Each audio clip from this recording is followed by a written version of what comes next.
जय भीम मित्रांनो, हे पहा कामावरून येते वेळेस हा पंचशील ध्वज पडलेला सापडला.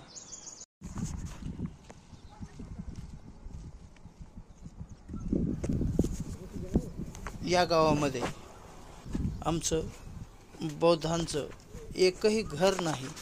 अशा गावामध्ये रोडच्या बाजूला कचऱ्याच्या ढिगाऱ्यात पडलेला हा पंचशील ध्वज मी घरी घेऊन आलो आणि त्याची साफसफाई केली.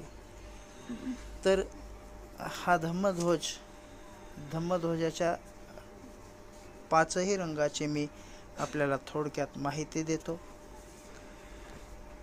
निळा रंग शांती आणि प्रेमाचे प्रतीक आहे. पिवळा रंग तेज आणि उत्साहाचे प्रतीक आहे. लाल रंग शौर्य आणि साहसाचे प्रतीक आहे.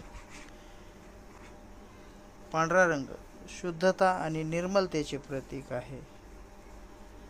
आणि केशरी रंग त्याग आणि करुणेचे प्रतीक आहे. या सर्वांचा मिळून हा आपला पंचशील ध्वज होतो.